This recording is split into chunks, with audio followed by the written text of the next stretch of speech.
All right, so here is my favorite part, which is fan base building and data collection. All right, so I want us to pretty much learn from one of my mentors, which is Ryan Leslie. As you know, he has a superphone.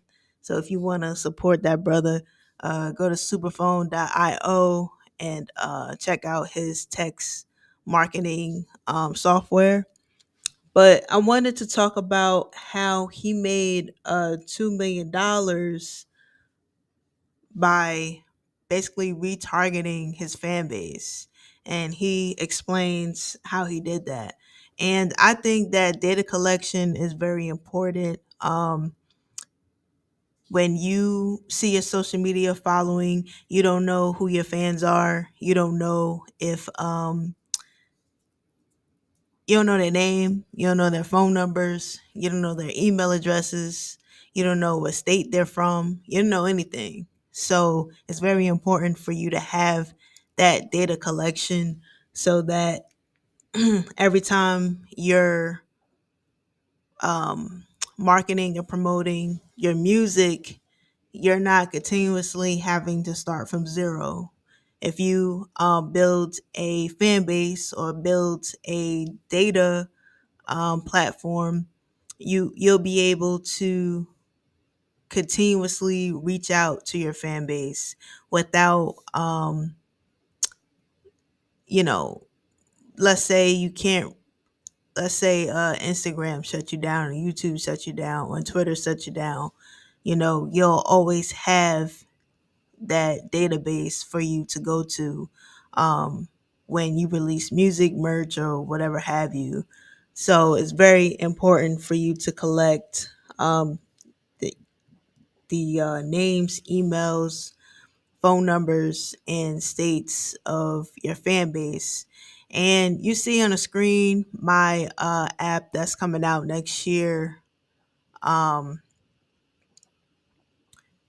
you'll be able to actually do that. So let's go on to Ryan Leslie and let's see what solutions he has for us. Know, you have this pyramid of the Yeah, pyramid of pyramid of intimacy intimacy. Yeah, relationships. yeah. I'm interested because in the pyramid you start with obviously the at the bottom of the list social media. Right. Why is that? All right. So at the pyramid, let's say there's a pyramid. At the bottom is social media. Why? Because with social media, you have the least amount of control over, your fan base. So basically, if you talk about traffic, you're bringing traffic in through social media. So that's why it's the bottom of the pyramid. But Ryan Leslie is about to give his answer right now.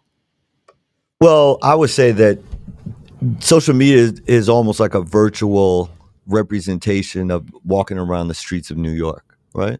So anyone that you see on the streets of New York or riding the trains or however you're walking around New York, you actually do have the option of speaking to them, right? Okay. So you could be in Times Square and, it's 10, 20,000 people in Times Square. As long as they're standing there and walking the same street with you, you have the option of speaking with them. Mm-hmm. Whether they're going to speak to you is up to them. New York. You have the option. Right. Same on the internet, right? Social media, Twitter, LinkedIn, Instagram, whatever social platform you're on. As long as they're there and they're sharing, you also have the option of reaching out and speaking to them, whether it's through a direct message, whether it's in a comment, whether it's in a retweet or reply, whatever it is. They obviously have the option of whether they would like to respond. The connectivity is there. So I would say the expected response, and that's why you just say, oh, in New York, because there's already Right. There's built, a stigma there. it's already. So basically, from your social media accounts, you're bringing traffic in. And from that, that's where you'll start collecting that data. Maybe you have an offer. It could be a single, could be, well, they used to call it a mixtape, but, nowadays it's just an album. It could be a piece of artwork. It could be, something not really expensive, that you could get for free for your customers to either download or get off the internet. And basically, um, you make these offers so that your customers or fans can leave their information for you. So, it's going to take you a while to build it up to 20,000 fans or 20,000 names, phone numbers, or email addresses, but it's possible. And basically, in that interview, Ryan Leslie says that he sold 17,000 copies of his album just by blasting it out to his fan base because he has their data. And then after that, he invited all of them to a show, and when they bought tickets to the show, they brought, their friends, their families.